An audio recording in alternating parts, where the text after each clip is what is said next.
반갑습니다. 따뜻하게 우렁찬 박수로 저를 맞이해 주셔서 대단히 감사합니다. 힘이 났습니다. 좋은 학생이 좋은 대학교를 만듭니까? 좋은 대학교가 좋은 학생을 만듭니까? 항상 저는 이 질문을 해보았습니다. 그런데 어떻든 충남대학교는 좋은 대학교이고 충남대학교 학생은 훌륭한 학생들이라고 저는 그렇게 전해 들었습니다. 맞습니까?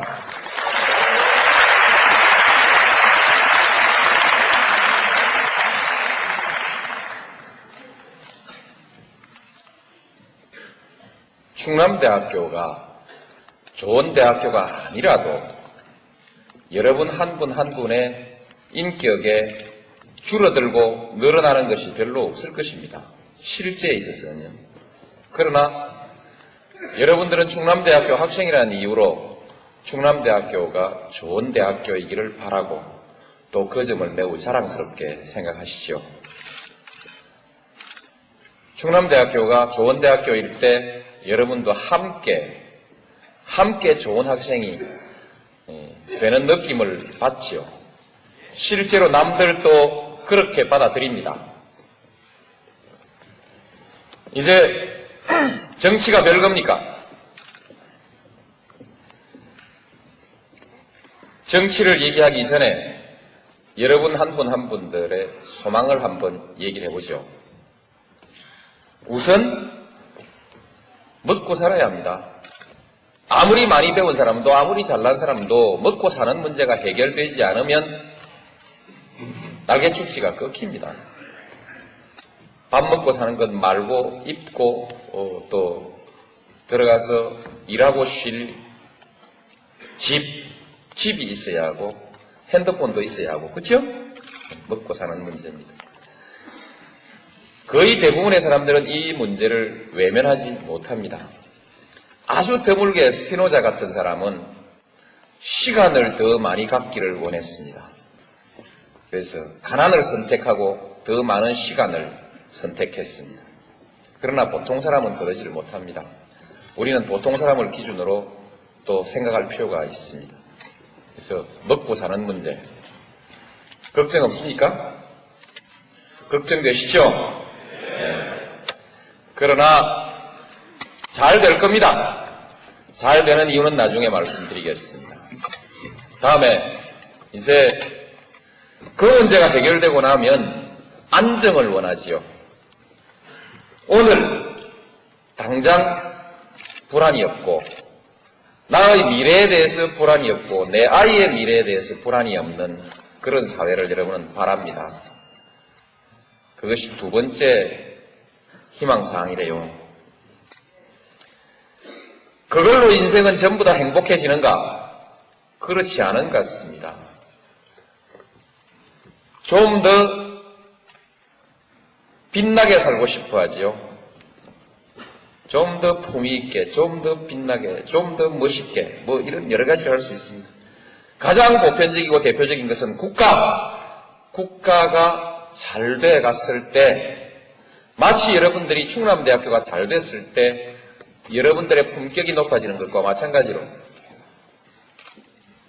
국가가 잘 됐을 때 그 안에서 여러분들 개개인의 소망이 잘 이루어질 가능성은 대단히 높은 것입니다.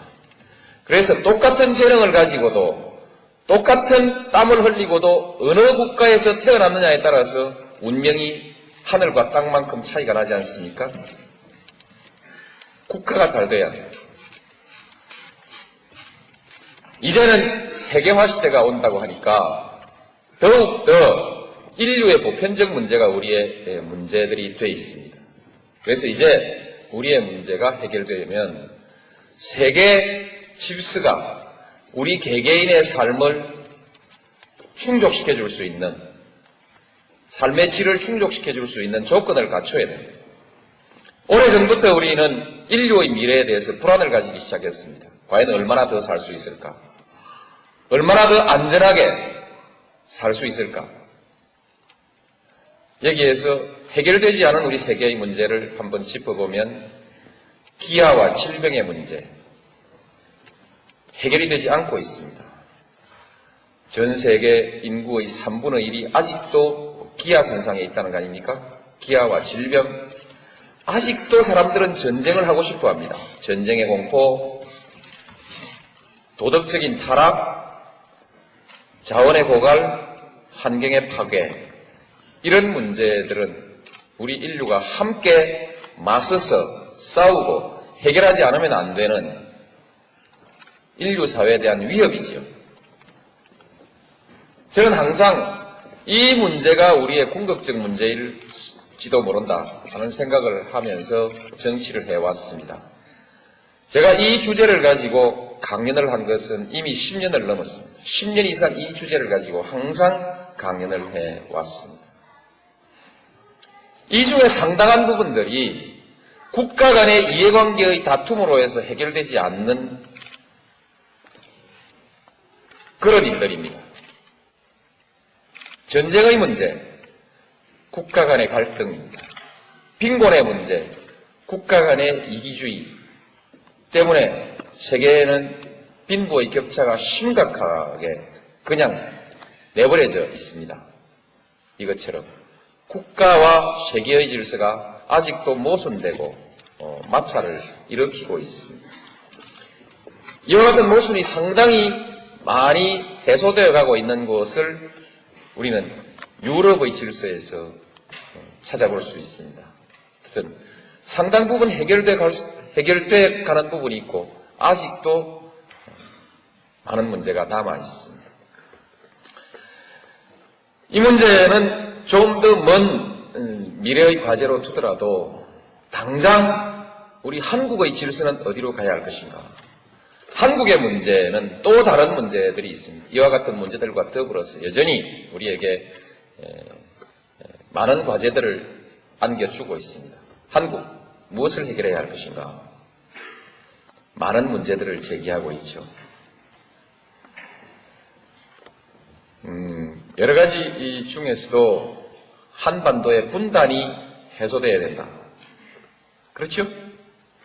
여기서부터 또 정치적 불안정이 해소되어야 된다. 앞으로 경제는 어떻게 될 건가? 빈부의 격차는 심각하지 않은가? 환경의 파괴도 백두대간은 뭐 이런 많은 문제들을 아울러서 가지고 있습니다. 그 중에서도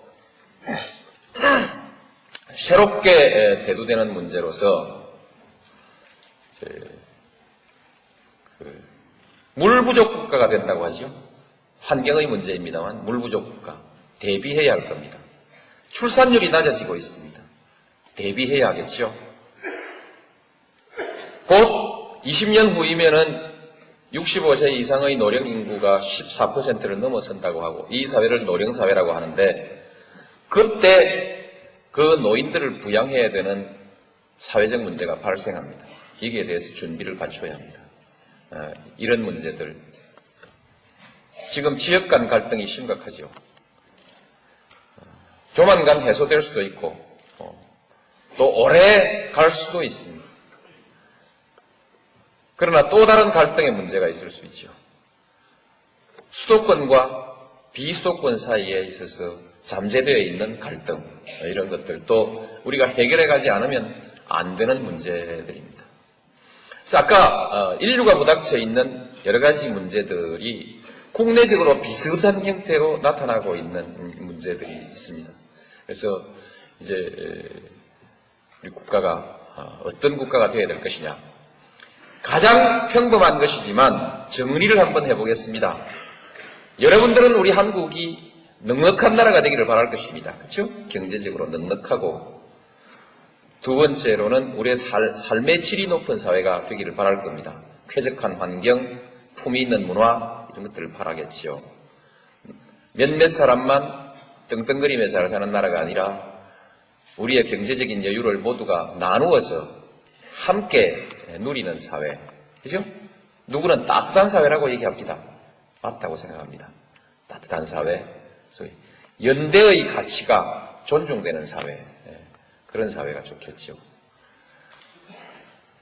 국방, 전쟁이 일어날 위험이 없는 안전한 나라, 또 미래에도 지금과 같은 또는 지금보다 더 좋은 상태가 계속되기를 바라고 개인적으로나 국가적으로나 불안이 없는, 미래에 대한 불안이 없는 사회죠. 마지막으로 떳떳하게 살 수 있는 나라입니다. 여러분들 부모님들 중에서 그 부모님이 하루의 삶을 매일 저녁 아들에게 고백하라고 한다면 아마 거의 견디지 못하고 양심의 가책이라든지 부끄러움 때문에 견디지 못할 사람들도 꽤 있을 것입니다. 아주 가까운 예로 일본에 다녀온 사람이 일본의 거리 질서를 보고 공항에서 내려가지고 택시를 타려고 할 때 공항에는 지금 그런 일이 없지만 줄을 서지 않고 새치기를 할 수밖에 없는 상황이 되어 있다면, 조건이 갖추어져 있다면 뒷전에 서서 30분을 기다리다가 드디어 결심하고 나도 이제 1차 도로 가장자리 차선을 넘어서 그 다음 차선으로 쫓아나가서 택시를 가로막고 아이 업은 짐을 든 여성이 있어도 못 본 척하고 내가 먼저 잽싸게 택시에 올라타는 그런 것을 부득이 할 수 있지 않습니까? 만약에 우리 사회의 부정과 비리, 뒷전으로 거래되고 있는 특혜 이런 것이 일반화되어 있는 사회라고 한다면 조그만 건설업을 하는 사람은 원청자에게 또는 도급자에게 뭔가 뇌물을 줘야 하고 가서 뒷거래를 해야 하고 그렇게 하지 않으면 사업을 할 수 없는 사회라면 이제 그 자기의 삶을 제 아이에게 공개를 할 수 없는 사회가 되는 것이죠. 국세청에서 나왔다 이렇게 한마디 하면 왠지 아랫도리가 후두루두루 떨리는 사람들도 많을 것입니다. 그렇죠? 이 사회는 국민을 떳떳하게 대우하는 사회가 아니죠. 그래서 마지막으로는 국민들이 당당하게 살 수 있는 나라. 요새 MBC 캠페인은 정정당당 코리아죠? 매일경제신문은 업그레이드 코리아를 내세웠습니다. 업그레이드 코리아는 국민소득 10,000불이 15,000불 되는 것이 아니라 그것도 포함되지만 그 위에 국민들이 이렇게 당당하게 살 수 있는 나라가 업그레이드 된 나라 아닐까요? 마지막으로 당당하게 살 수 있는 나라. 이것을 우리의 보편적인 국가에 대한 희망, 국가에 대한 보편적 희망으로 이렇게 정리할 수 있을 것입니다. 자, 이런 원론적인 얘기는 덮어버리고 이렇게 가야 하는데 한국 갈 수 있을까? 갈 수 있다면 어떻게 해야 할 것인가? 이런 얘기들을 한번 해봤으면 좋겠습니다. 갈 수 있을까에 대해서 갈 수 있습니다. 아시다시피 지난 40년 동안 우리는 경제를 100배 키웠습니다.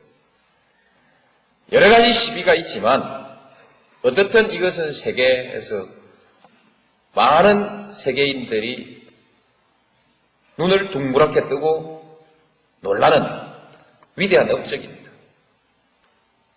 정말 위대하신 어른들입니다.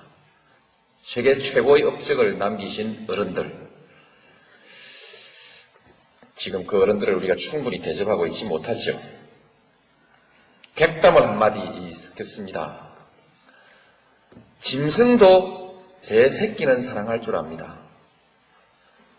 사람과 짐승이 다른 것은 사람은 제 부모를 제대로 모실 줄 압니다. 어른을 공경할 줄 알기 때문에 짐승과 다른 것입니다. 오늘날 우리 사회가 그 노인들에게 충분한 대우를 해드리지 못하고 있는 데 대해서 마음의 가책을 우리 함께 가질 필요가 있습니다.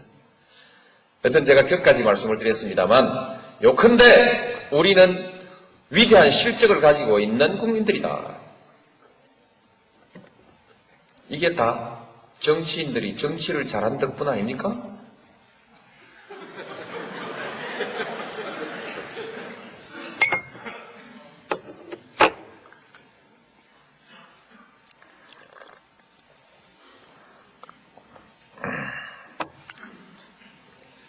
아니라도 좋습니다.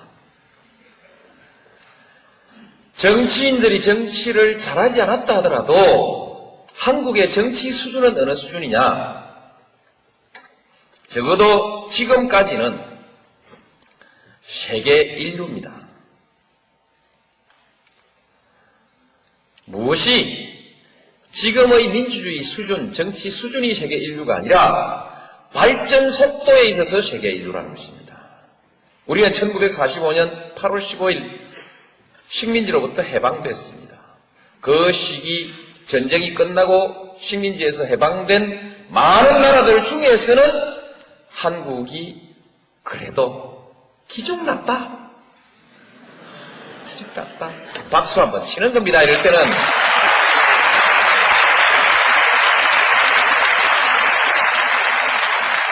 이건 사실입니다. 아무도 부인할 수가 없습니다. 사실입니다. 정치인들이 잘했거나 아니면 국민들이 잘했겠지요. 우리는 4.19를 해냈습니다. 또 79년 부마항쟁도 해냈고 80년 광주항쟁, 87년 6월항쟁, 세계 역사상에 현대사에서 한국만큼 이렇게 자주 들고 일어나서 그야말로 영어로 피플 파워를 제대로 행사한 나라가 그리 많지 않죠. 그죠?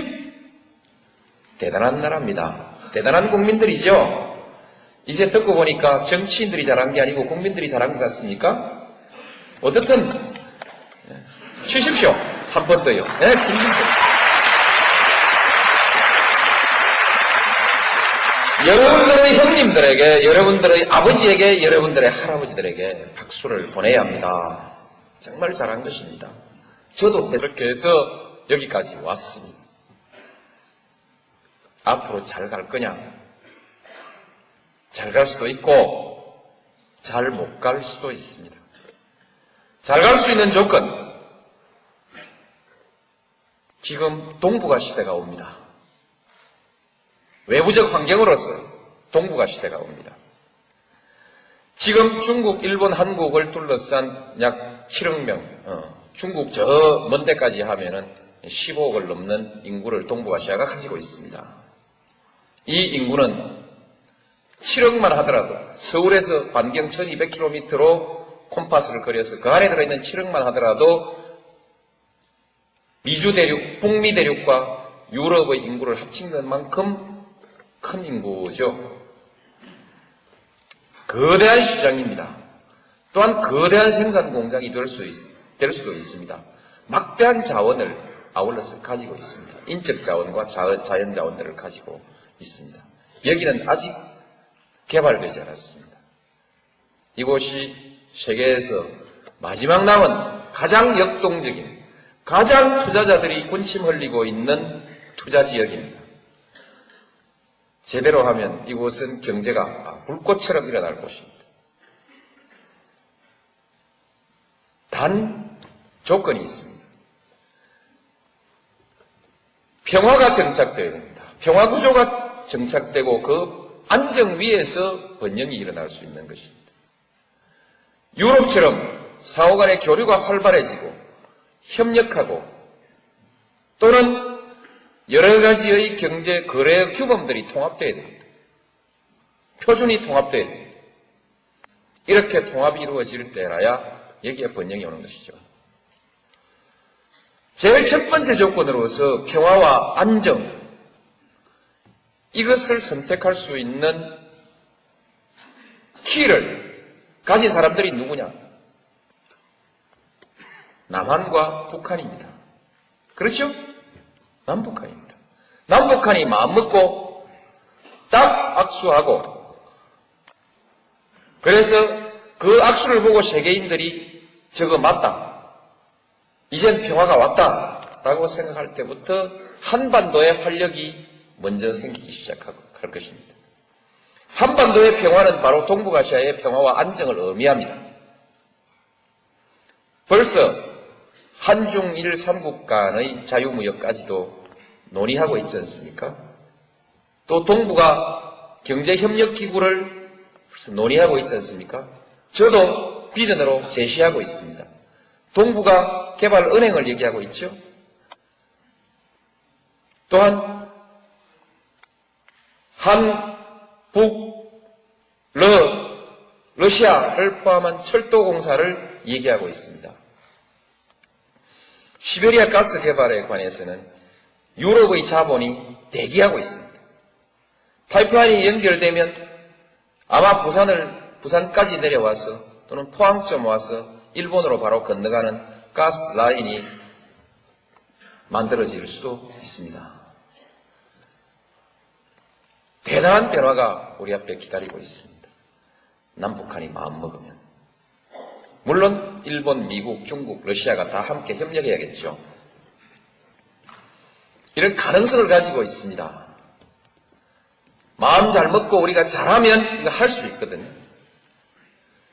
긴 설명 줄이고 이제 당면한 핵 문제를 한번 얘기해 보십시다. 저거 풀어야 되거든요. 혹시 이 중에서 우리도 핵을 가지는 것이 좋지 않느냐? 북한이 핵을 가지면 우리도 가지자라는 생각을 하는 분들도 있을 수 있고, 또 북한이 가지고 있는 것은 결국 통일되면 우리 거 아니냐? 이렇게 생각하는 분들도 있는데 그러시면 안 됩니다. 세계에서 플루토늄 재처리 기술에 관해서 플루토늄 재처리 기술에 관한 일본이 이미 세계 최고의 수준을 가지고 있습니다. 양적으로 질적으로. 우리가 만들면 일본은 우리 10배, 50배 만들 수 있습니다. 기분 나쁘지만 그건 사실입니다. 중국은 이미 핵을 가지고 있죠. 못하게 말려야 됩니다. 그렇게 풀어가는 것이 아닙니다. 어떻든 핵 문제는 해결돼야 돼요. 북한은 핵을 포기해야 됩니다. 어떻게 포기할 거냐? 말로 하자. 대화로, 평화적으로 하자. 그게 우리 주장입니다. 그러니까 북한이 자꾸 뭘 내놓으라 그러고 협상을 하다가 탁자 걷어 차버리고 나가버리고 만나자 해놓고 안 나오고 속을 썩입니다. 약이 오릅니다. 그러니까 대가를 뭔가를 줘야 합니다. 금강산 관광 당장 수지 맞지 않는 사업을 한다 이 말입니다.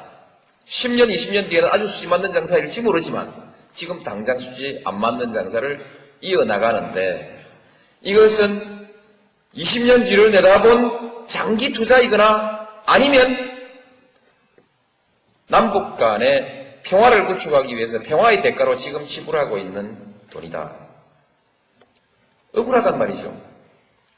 그래서 왜 퍼주냐? 그러나 퍼주고만 말 것은 아닙니다. 결국은 이와 같은 과정을 통해서 해결이 됩니다. 왜냐하면 북한은 이미 개방을 결정했습니다. 오래전에 결정했습니다. 키도라고 발음합니다만 키도 또는 캐도를 받아들일 때 한국형 원자로를 한국 기술진에 의해서 건설하도록 용납했을 때 이미 북한은 한국의 기술에 에너지를 의존한다는 결정을 한 것입니다.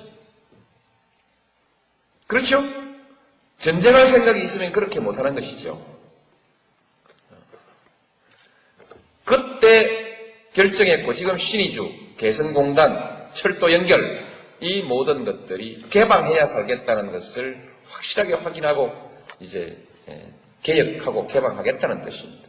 개혁 개방은 외부의 지원이 없이는 절대로 성공할 수가 없습니다. 그래서 외부의 지원을 간절히 필요로 합니다. 그래서 성의를 가지고 대화해 나가면 이 문제는 풀린다. 단 대화로 푸는 방법은 이것저것 자꾸 주어야 하니까 비쌉니다. 돈이 많이 든다 이제. 그러나 만일에 대화를 딱 중단해버리면 지원을 중단해버리면 대화가 끊기죠. 게임은 그렇습니다. 북한도 버틸 테니까요. 끊기면 북핵 문제는 북미 간의 문제로만 남습니다. 미국은 북한 핵을 어떻게든 개발 못하게 막아야 한다고 생각하고 있습니다. 왜? 세계의 경찰이라고 생각하니까. 아이들이 핵무기를 갖고 놀면 안 되거든요. 그러니까 막아야 해요. 명분이 있습니다. 명분은 테러, 불안, 그것이죠? 이제는 전통적인 국가 간의 전쟁의 위협이 아니라 다양한 방법으로 전개되고 있는 여러 가지의 위협, 이 위협에 대해서 우리가 대처해야 된다. 그래서 국방의 개념도 확장되고 있습니다. 그래서 위험한 사람들이 위험한 무기를 갖지 않아야 한다는 것은 세계적 합의이기 때문에 미국이 핵무기를 단속하는 데 대해서는 세계적 여론의 지원을 받고 있습니다. 따라서 미국이 북한에게 대해서 끊임없이 간섭하는 것이 적어도 간섭하는 동안에는 무력 행사를 하기 전까지는 지지를 받습니다. 이 사이에서 대화를 하게 되면 그게 대화가 잘 안 통하는가 봐요. 전에도 보니까. 대화가 잘 통하지 않기 때문에 중국도 좀 끼고 일본도 좀 끼고 특히 한국이 적극적으로 나서서 그러시면 안 됩니다. 이렇게 한번 해봅시다. 이렇게 중재하고 제어해 나가야 됩니다. 남북 간의 대화의 통로가 있을 때 이것은 잘 작동할 수 있고 남북 간의 대화의 통로가 막혀버리면 북미 간에 싸우다가 해볼까? 하고 미국이 딱 무슨 공격 결정을 하게 됐을 때 우리는 이건 설명을 할 필요가 없습니다. 93, 4년도에 소위 핵위기라는 것이 있었는데 남북 간의 대화의 창구는 막혀 있었고 북미 간에는 서로 어르렁거리다가 미국이 전쟁을 결정하고 전쟁 준비를 착착 수행해 가다가 카트가 북한 가서 다 아주 위험한 순간에 문제를 해결했었는데 그때 미국이 썼던 전쟁의 시나리오는 우리 한국의 신문에 보도된 바에 의하면 미국인 10만 명 희생, 한국인 100만 명 희생, 어떤 기록에는 수백만 명으로 되어 있습니다. 돈 오브도프라는 학자가 있나 봐요. 그분이 공개한 자료에도 나오고 국내 신문에도 많이 보도되고 있습니다. 전비 1,000억 불, 경제적 손실 1조 달러 이런 예상을 감수하고 전쟁을 할 각오를 다져나가고 있었다. 우리 보고 다 죽으라는 얘기 아닙니까? 그렇죠? 너희들은 죽으라. 이런 얘기랑 마찬가지죠. 이렇게 상황이 전개될 때 한국은 속수무책으로 구경만 하고 있었어야 이게 한국이 자기 운명을 스스로 결정할 수 있는 힘을 가진 나라입니까? 그럴 수 없는 것입니다. 그래서 남북 간의 대화 채널은 반드시 유지해야 됩니다. 지원 끊어버리면 상황이 또 어디로 굴러갈지 모릅니다. 흔히 2003년 위기설이 나오고 있는 이유가 그겁니다. 이 위기설을 방어하기 위해서 우리는 북한과의 채널을 유지해 나가야 된다는 것이죠. 지금 지원 끊자라고 하는 사람들 참 위험한 사람들입니다. 아시겠죠?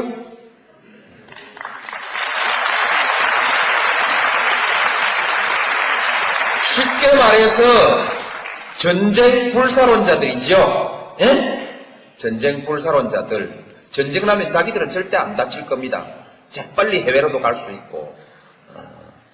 전쟁 나면 제일 먼저 맨 앞에 나가야 되는 사람들이 여러분들입니다. 제 아이도 예비군인데 아마 즉각 소집될 겁니다. 군에 안 갔다 온 사람들은 즉각 소집 안 돼요.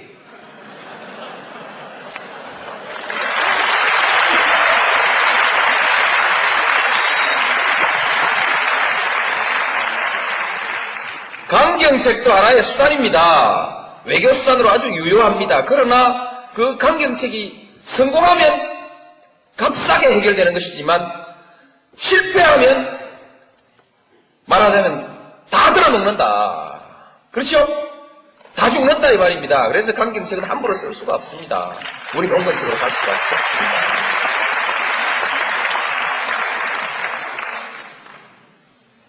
그렇게 해서 이제 우리의 남북 문제를 잘 풀어나가면 미래가 보장되는데 이것은 우리 역사의 대전환을 의미합니다.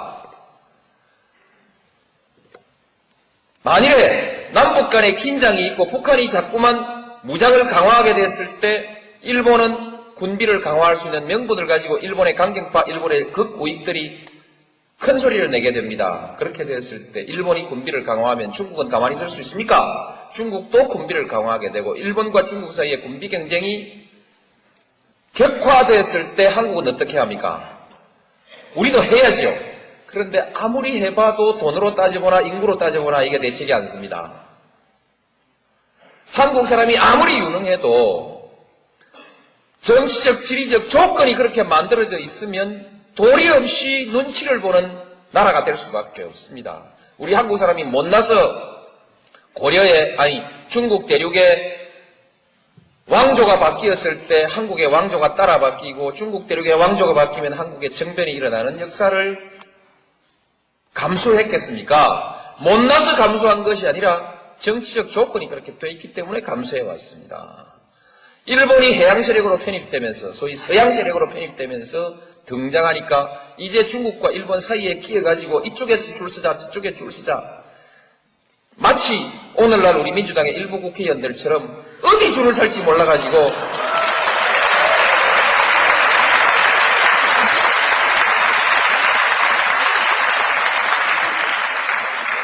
공론 통일이 안 되게 돼 있습니다. 안 되게 돼 있거든요. 헷갈리다가 그냥 무너져 버리는 것입니다. 이것이 우리 한국의 역사였고 이것은 변방의 역사였습니다. 누가 뭐라고 해도 중국과 일본의 군비 경쟁이 일어나고 여기에 긴장과 대결적 상황이 조성되면 우리는 또 그와 같은 상황을 감수하지 않을 수 없다. EU 같은 질서로 동북아 질서를 재편해내자. 그렇게 재편해냈을 때 중국도 좋고 일본도 좋고 한국도 다 좋습니다. 여기엔 수평적 관계, 평등의 관계가 있고 작은 나라라 할지라도 얼마든지 주도적 역할을 해낼 수가 있습니다. 일본은 전과가 있어서 동아시아의 공동 번영을 얘기하면 사람들이 수상하게 듣습니다. 중국은 너무 커요. 겁납니다. 그냥 있어도 겁나는데 한국이 동아시아의 통합을 주도해 나가야 합니다. 그랬을 때 의심 없이 서로가 받아들일 수 있는 질서를 만들어 나갈 수 있지 않겠습니까? 이제 동아시아의 질서를 주도해 나가는 새로운 시대, 수백 년 큰 나라의 눈치를 보면서 살아왔던 변방의 역사를 극복하고 이제 당당히 주도하는 역사, 자주의 역사로 갈 수 있는 절호의 계기를 우리는 지금 맞이하고 있습니다. 새로운 동북아 시대가 지금 오고 있고 그 시대에 우리는 이제 동북아시아의 주역으로 부상하는 것입니다. 멋지지 않습니까?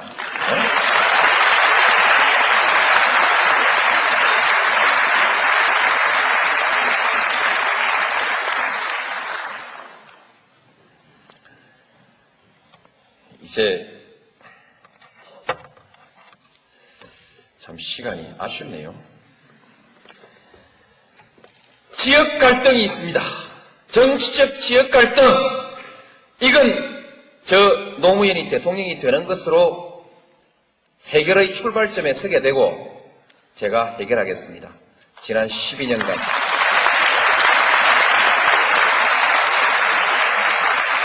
오로지 여기에 매달려 왔습니다. 모든 정치적 가치 중에서 최우선의 과제로 저는 이것을 설정하고 여기에 매달려 왔고 내 자신의 금배지를 내던지면서까지도 지역 갈등 극복을 위해서 노력해 왔습니다. 거기에 대해서 저를 적극적으로 지지하는 분들이 국민통합, 노무현 짱, 짜자짜짜짜 하고 이렇게 해서 제가 민주당의 대통령 후보가 된 거 아닙니까?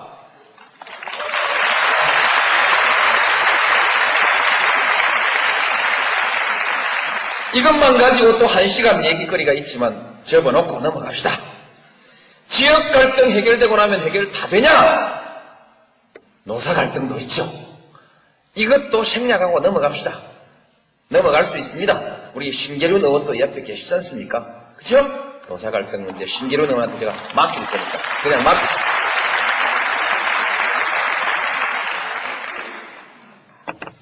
그러면 뭐가 문제냐? 우리 사회에 국민 통합이 이루어지지 않으면, 그건 말고라도 국민 통합이 이루어지지 않으면 우리 사회의 효율성이 발휘될 수가 없습니다. 계속해서 배를 타고 가는데 계속해서 이 길로 가면 안 되는데 왜 이 길로 들어서느냐고 계속 시비 붙는 사람이 있고, 아니야 이 길이 맞아, 계속 이것 가지고 싸워댄다면 그 배는 제대로 갈 수가 없습니다. 국민 통합이 뭐냐? 정서적으로 당신하고 내하고 이렇게 차이가 나는 것이 좀 부당하고 억울하지만 그래도 프로세스에 있어서 정당성 때문에 내가 시비를 걸 수가 없고, 좀 기분은 나쁘지만 당신하고 내하고 그래도 한 동네에서 같이 사는 것이 그렇게 죽을 맛은 아니다. 죽는 것보다는 낫다. 이런 수준의 정서적 공감대가 있고, 주먹다짐하지 않고 죽이고 또 무슨 공격하지 않고 타협으로 하나의 결론을, 공동의 결론을 만들어낼 수 있는 사회적 상태를 우리가 국민 통합이 이루어지고 있는 상태라고 말할 수 있습니다. 타협으로 공동의 목표에 관해서 공동의 합의를 이루어낼 수 있는 사회, 그것이 통합된 사회. 통합된 사회로 가야 됩니다. 이 통합된 사회로 가야 하는데, 이 통합을 위해서 우리에게 아주 중요한 것은 균형된 사회라 해야 됩니다. 균형된 사회. 차이가 너무 많이 나면 여기에서 적대감이 생기고 지배관계가 생깁니다. 그렇죠? 지배관계라는 것은 상대방의 존재와 의견을 존중하지 않는 관계입니다. 한쪽은 일방적으로 명령하고 한쪽은 일방적으로 복종할 수밖에 없는 관계는 행복한 관계가 아닙니다. 지배관계. 배가 아픈 관계. 나도 열심히 했는데 왜 항상 제 친구한테 내가 명령만 받아야 되는가? 이 배 아픈 관계, 그죠? 불평등, 불균형. 여러 측면에 있어요. 불균형이라는 것이 국민 통합을 방해합니다. 갈등을 만들어냅니다. 그래서 균형된 사회. 똑같은 균형이 있을 수 있습니까? 수용할 수 있는 불균형은 뭔가? 그것은 과정에 있어야 정당성입니다. 정당한 절차, 그렇죠? 프로세스. 선거를 해서 저 친구가 반장에 뽑혔기 때문에 이제 그날 이후는 반장이 나한테 와서 줄 서라 해도 가서 줄을 서고, 나한테 뭐라고 이런저런 학급의 질서 유지를 위해서 필요한 요구들을 했을 때 그것을 수용하는 거 아닙니까? 선거 없었으면 그거 수용 못하는 거죠? 절차. 이런 절차를 포함해서 공정한 사회, 절차의 정당성을 포함해서 모든 것이 정당한 근거를 가지고 있는 사회를 공정한 사회라고 얘기하죠. 과정과 결과에 있어서. 하여튼 그냥 공정하다 이렇게 얘기하죠. 공정한 사회. 균형 사회를 이루는 내면적인 요소가 공정한 사회입니다. 공정한 사회. 이런 것들을 우리가 이루어 나가야 되는 것이죠. 자, 이제 갈등 얘기를 하려고 여기까지 왔습니다. 앞으로 우리 한국 사회의 심각한 갈등은 뭐가 될까? 수도권과 지방의 갈등이 될 것입니다. 여러분 지방대학 다니시죠? 열받죠? 억울하죠? 그렇습니다. 자세하게 설명할 것 없이. 요즘은 옛날엔 고등학교밖에 안 나온 노무현이 같은 친구도 절에 가서 머리 수건동에 메고 촛불 켜놓고 책 열심히 읽으면 고등고시도 합격하던 시절이 있었습니다. 요새는 안 된대요, 그렇게. 신림동 가서 학원 다녀야 된대요. 돈이 엄청 든대요. 학교, 뭐 이런 등등에 있어서 여러 가지 소위 기회를 공쉐하는 많은 요소들이 존재합니다. 그 중에서 수도권과 지방의 얘기, 그 한 가지만 오늘 들어서 좀 얘기를 드리고 제 얘기를 마감을 했으면 좋겠습니다. 아까 제가 동북아 질서를 새롭게 재편하는 한국의 기여를 얘기했는데 저는 앞으로 한국이 해결돼야 될 문제를 세 가지로 생각합니다. 동북아 시대, 동북아 전략, 지방화 전략, 세 번째로는 원칙의 시대, 소위 가치 존중의 시대를 만들어 나가야 한국의 문제가 풀린다 이렇게 생각합니다. 그래서 두 번째 것이 지방화입니다. 지방화. 왜 해야 되냐 하는 얘기는 생략하겠습니다. 어떻게 할 거냐? 분권해야지요. 분권. 지금 각 대학의 많은 뜻있는 교수님들이 분권 운동을 하고 있습니다.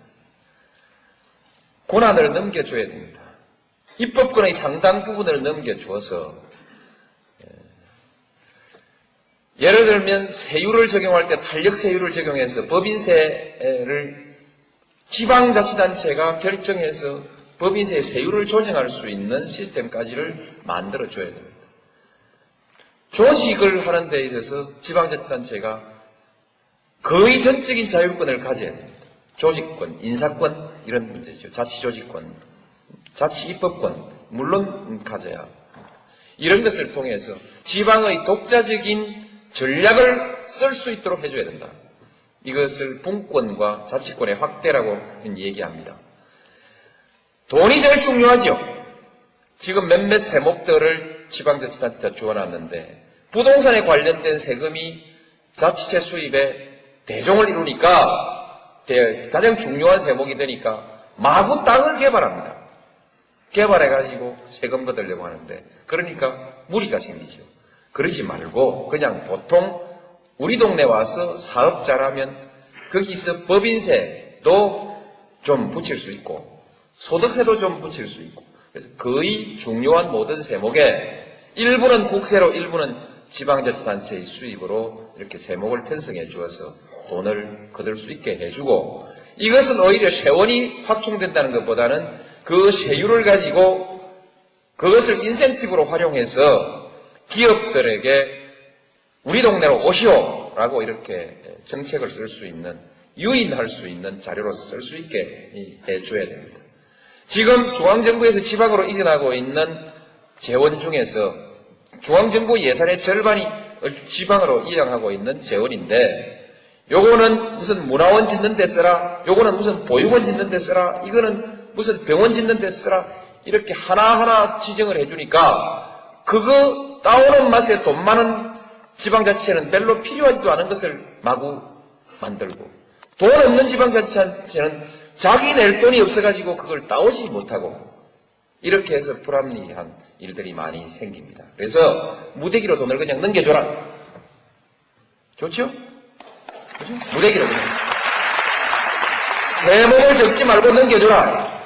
그래서 포괄 이전을 해줘야 된다.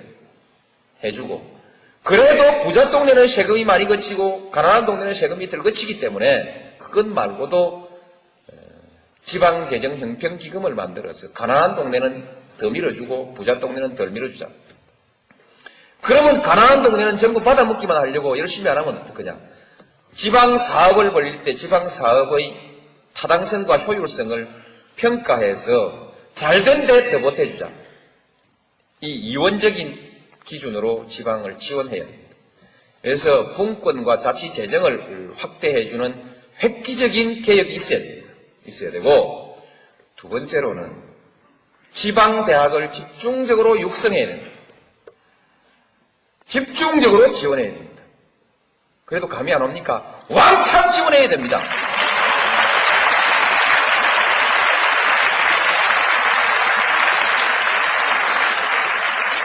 왜냐?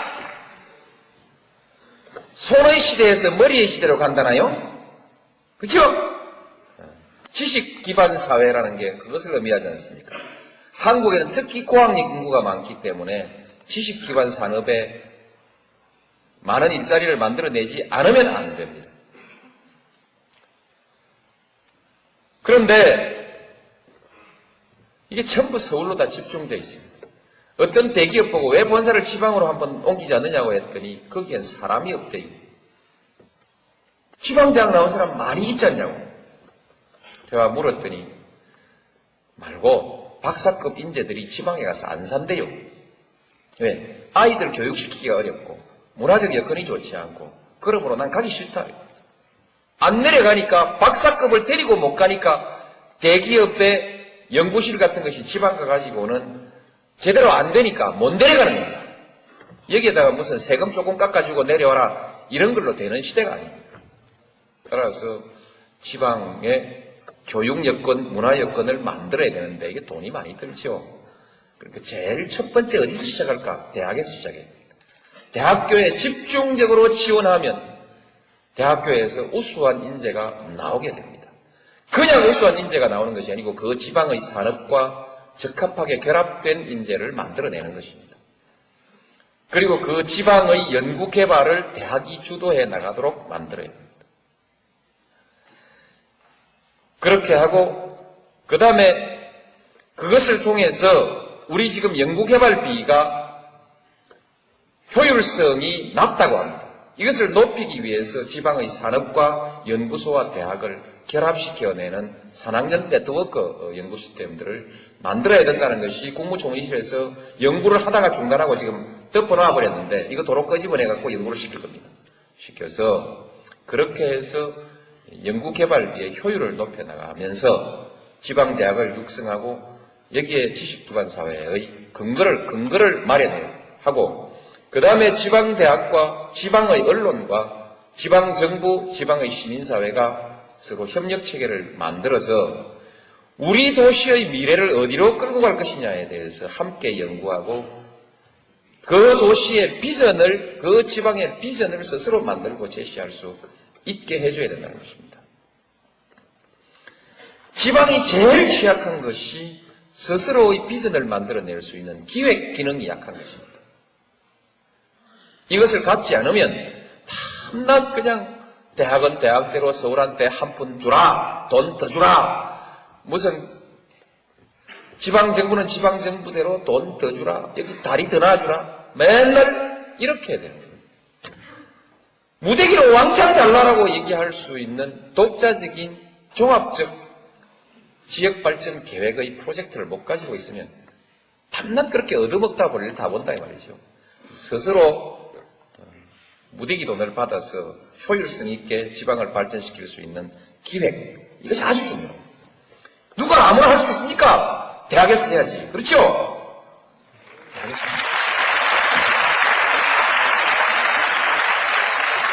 이제 대학을 밀어주는 일이 남았는데 돈이 있어야 할 거 아닙니까? 돈이?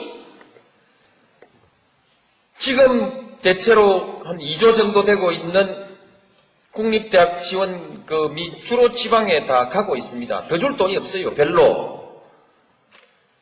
이젠 더 준다 해봤자 서울대학교 돈 뺏어가고 줄 수밖에 없는데 서울대학교 돈 그거 뺏으려고 하다가 정권이 성하게 잘 살아남겠습니까? 그리고 돈이 뺏어봤자 돈이 그래 많지도 않습니다. 무슨 돈이냐? 우리 한국의 연구개발비가 약 4조 수천억 되는데 그 중에서 약 1조 2천억 정도가 이 대학교로 오고 있습니다. 이것을 한 배로 늘려보자. 각 부처에서 쓰고 있는 연구개발 예산을 한 배로 늘려서 이것을 지방대학으로, 이것은 사립대학을 포함해서 수도권 대학에도 많이 갑니다. 이걸 지방대학으로 집중적으로 지원해보자. 산업체로 주고 있는 것들도 대학으로 집중시켜보자. 연구소도 전부 대학 연구 네트워크에 함께 묶어가지고, 국책연구소를 또 묶어가지고 지방 거점 도시들의 대학들에게 집중적으로 지원해보자. 일단 거기서 재원을 마련하고 그 이외에 더 필요한 재원은 제가 따로 좀 마련해 보겠습니다. 마련해서 지방대학을 집중적으로 육성한다. 그러면 충청도에서는 충남대학이 첫 번째로 돈 왕창 안 받겠다.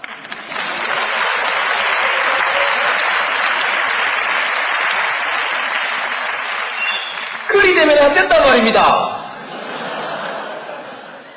이리 되면 또한 여기서도 불평등이나 불연등이 생기고요. 또 충청도 충남대학이 충청도 서울대학이 되어버리면 이게 또 원성의 표적이 되지 않습니까?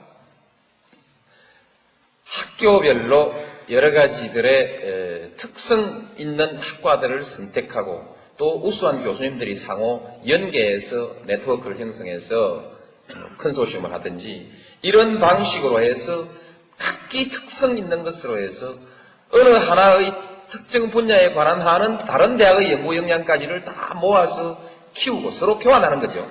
키우고 거기에 관한 하는 서울대학교 안 부럽다가 아니라 서울대학교는 이제 내일 와라, 다음에 와라 할 만큼 이렇게 지방대학을 제가 육성하겠습니다.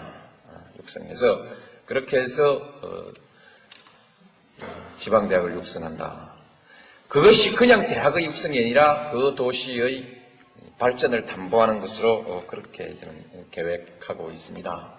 그러니까 괜히 지방화를 말씀드리는 것이 아니고 이런 계획을 가지고 있고요. 조금 전에 제가 말씀드렸듯이 그러자면 지방의 언론의 역할이 아주 큽니다. 그래서 지방 언론, 지방신문, 지방방송들의 독자성과 개성들을 살려나가야 됩니다.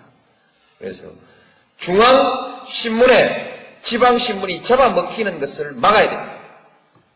지금 중앙거대신문들이 지방에다가 처음에는 인쇄하는 곳만, 인쇄공장만 만들더니 이제는 지방판 만드는 지사 비슷한 것을 만들고 독립법인을 만들 계획을 가지고 있는데 이렇게 되면은 서울신문이 대전신문들 다 죽여버려요.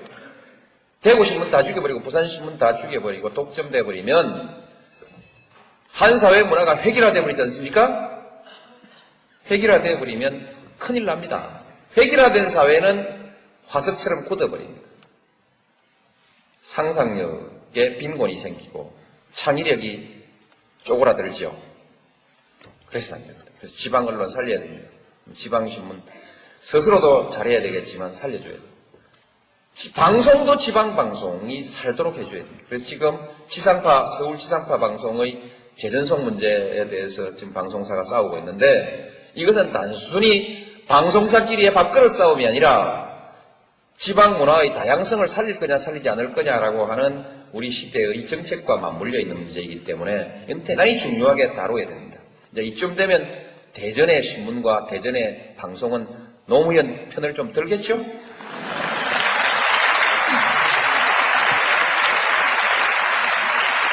왜냐하면 진짜 지방 문제를 가지고 지방 출신의 사람이니까요, 제가. 이 문제에 관한 한 저만큼 고민을 해본 사람이 없습니다. 그러니까 선택은 없습니다.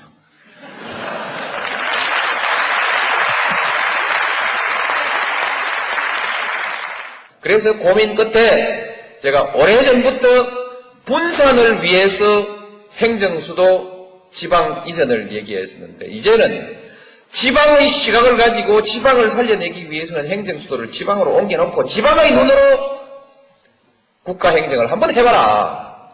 그렇게 하기 위해서 행정수도를 옮겨버리기로 결심을 했습니다. 자세한 내용 설명 안 드려도 많이 들으셨죠?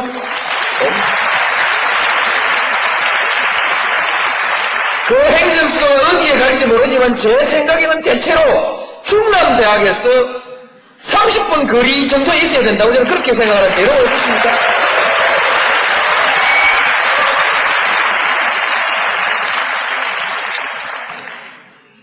이제 이것만 해도 여러분들 뭐 배가 부르실 텐데 제가 뭐 자꾸 더 드릴 건 없지 않습니까? 그렇죠? 근데 그래도 이제 몇 마디 마무리는 해야죠. 그렇게 이것은 지방의 시각을 가지고 행정을 해야 지방시대가 온다는 뜻 때문에 행정수도를 말씀드린 것이니까요. 또 질문이 있으면 혹시 또 추가하더라도 단순 충청표를 의식하고 이런 것이 아닙니다. 제가 정말 저 정치 그렇게 안 했습니다. 정치 그렇게 안 했고요.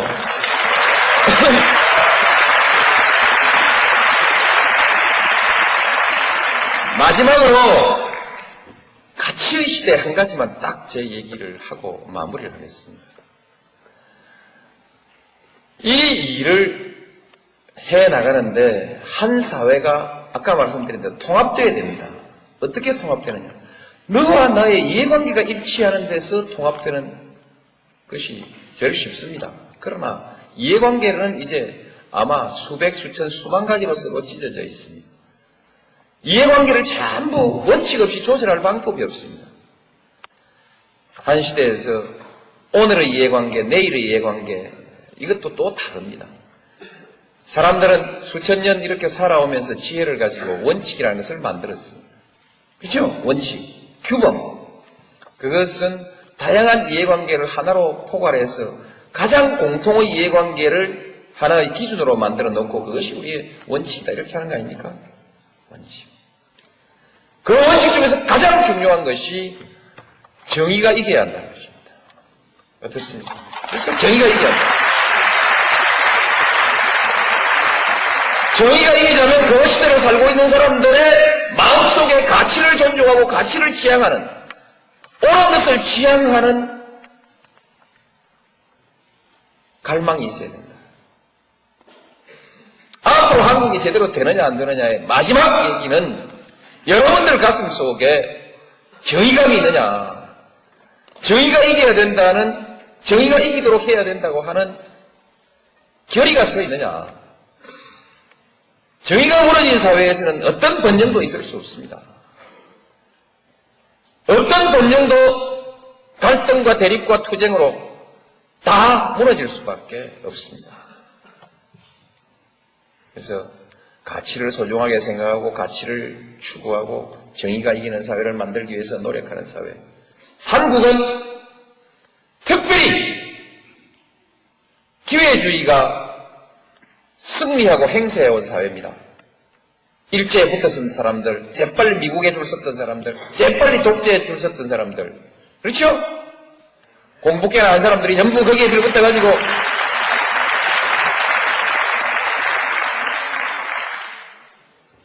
이 나라의 지도층이라는 사람들 한번 해보십시오.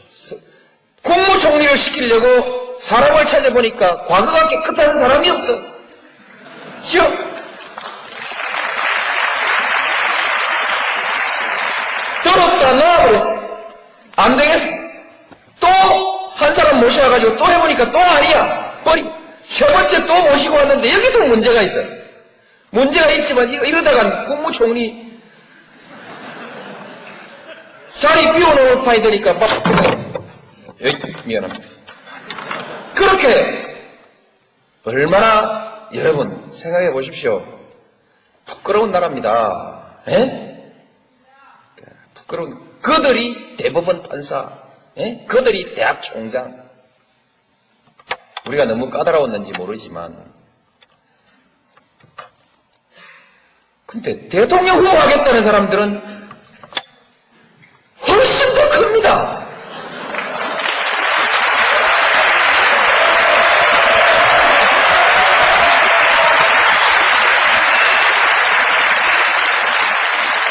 국무총리 하겠다, 아니, 대통령 후보, 국무총리 하겠다는 사람들의 흉은 적어도 그냥 흉입니다. 수사받고 처벌받을 일들은 아닙니다. 대통령 하겠다는 사람들의 흉은 그냥 흉이 아니고 범죄입니다.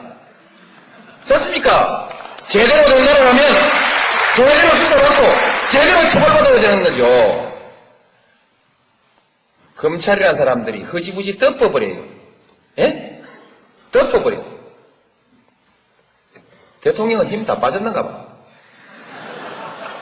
대책이 없어. 뭘 또 고발을 또 해서 수사를 하라고 했더니 또 그것도 취하해버렸어. 답답합니다. 속 탑니다. 이것이 아무 문제가 아닌 것처럼 생각하게 만든 사람들이 누굽니까?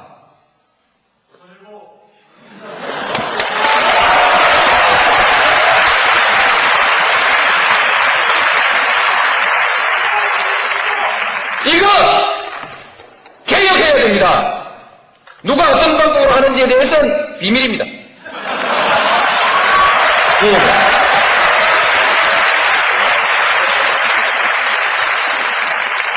검찰 제일 첫 번째 개혁 대상입니다.